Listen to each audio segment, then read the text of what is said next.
In ancient Rome, they used another sky calendar to note the passing time. They used the moon. They had officials called pontifices who were in charge of the calendar. Each month, the pontifices watched carefully for the first trace of the new moon to appear. When they saw it, they would call out the news. This they would tell everyone a new month or moon had begun, and so for the first day of each month was known as the calendae or callings. And do you see where we get the word calendar? The middle of the month, the time of the full moon, they called the Ides. Julius Caesar, the ruler of Rome, is said to have been warned, "Beware of the Ides of March." The Ides were supposed to bring bad luck. The 9th day before the Ides they called the Nones, and this means 9 in Latin.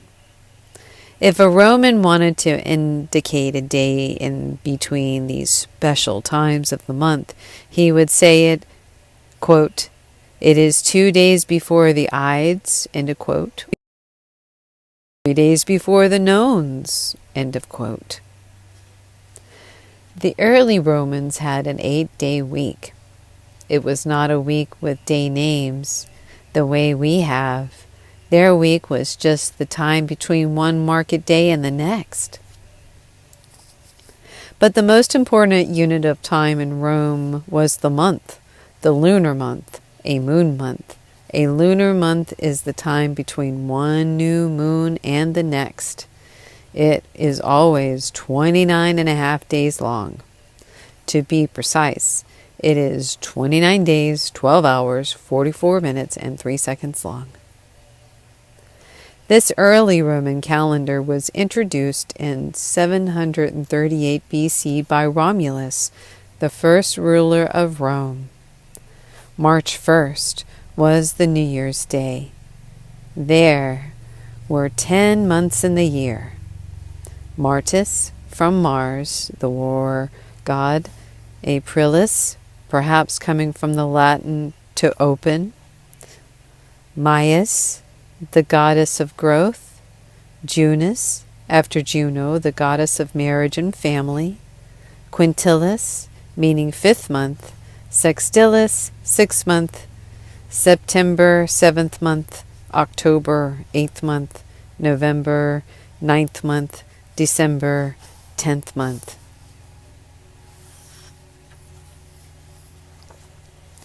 These months were not divided evenly.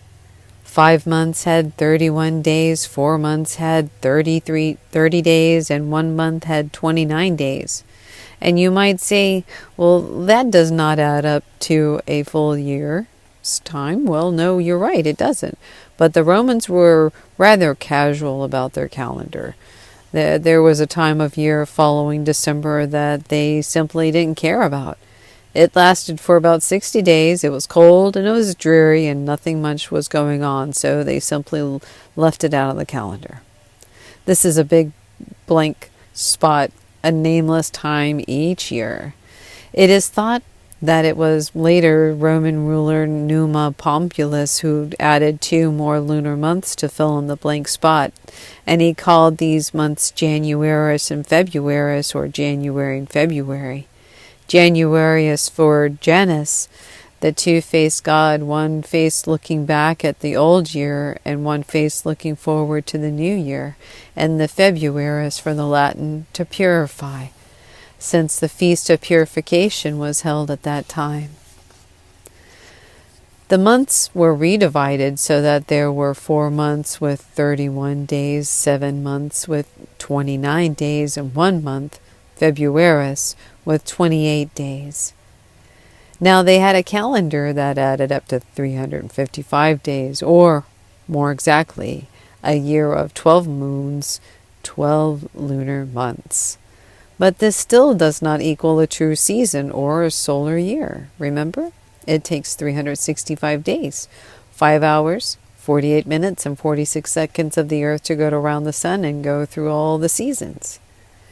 and with more than a 10-day difference between the lunar and the solar calendar.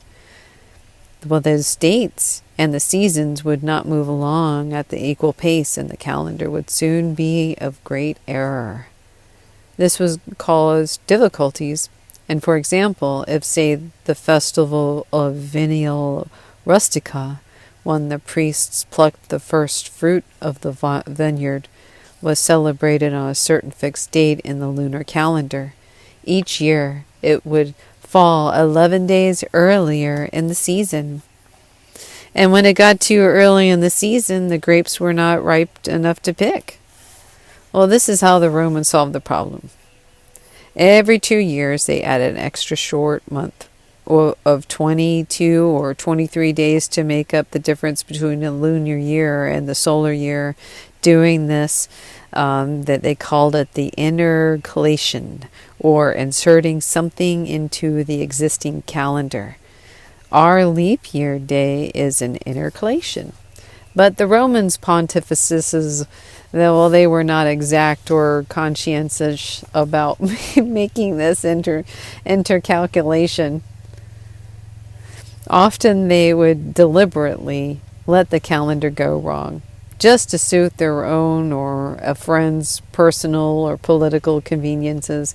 And by the time of Julius Caesar became ruler in 49 BC, the calendar was inaccurate by 2 months. The date January 1st came 67 days early. It fell on the seasonal time of October 22nd. And, well, this is ridiculous. What's the point of having such an inaccurate calendar? During Julius Caesar's military campaign in Egypt, he learned about Egyptian solar calendar, which, even though it had some faults, seemed much better to him than the lunar calendar used by the Romans. He appointed a Greek astronomer named Siogenes, who lived in Alexandria, Egypt, to come and study the problem of the Roman calendar and to suggest ways to improve it. This is what Siogenes suggested, that the Romans stop using the moon as a basis for their calendar and use the sun instead. In other words, that they follow a solar year as the Egyptians did rather than the lunar year. He thought the Romans should adopt the Egyptian calendar system, but with 2 changes. Instead of having 30 days or months with 5 extra days at the end of the year, as the Egyptians did, he thought that Januarius, Martius, Maius, Quintilis, July, Sextilis, August, October, and December should be given 31 days. Februarius was considered an unlucky month and therefore left short with just 28 days. The other way, he thought, was that the Roman calendar should depart from the Egyptian was this. He said that every 4th year, Februarius should be given 1 extra day to keep the season of the calendar more precisely in step. This was the idea Ptolemy III had 200 years back, which the Egyptians themselves had refused to use and had still not adopted into their own calendar. So the idea of leap year, which we use, came from the first ruler of Egypt, who himself was not Egyptian but a Macedonian origin. It passed over Egypt and was used first in ancient Rome. To start off correctly and get the calendar date back into its right season, Caesar ordered that the particular calendar year, which was at 46 BC, should have 67 days added to it. 23 additional days had also been intercalculated that year, so the year 46 BC was a strange year. It had 445 days in it. The Romans called it the Year of Confusion. But really, it might have been more fair to call it the year to end the confusion caused by an inaccurate calendar. A far more small calendar change were made after this. The Romans changed the names of Quintilis to July in honor of Julius Caesar, and Quintilis meant 5th month, which it no longer was anyhow, since about 100 years before Julius's rule, the start of the new year was changed from Martius to Januarius 1st, the date that their officials, the consuls, took office, and, later on, Emperor Augustus took the following month Sextilis, now no longer the 6th month, and renamed it for himself August.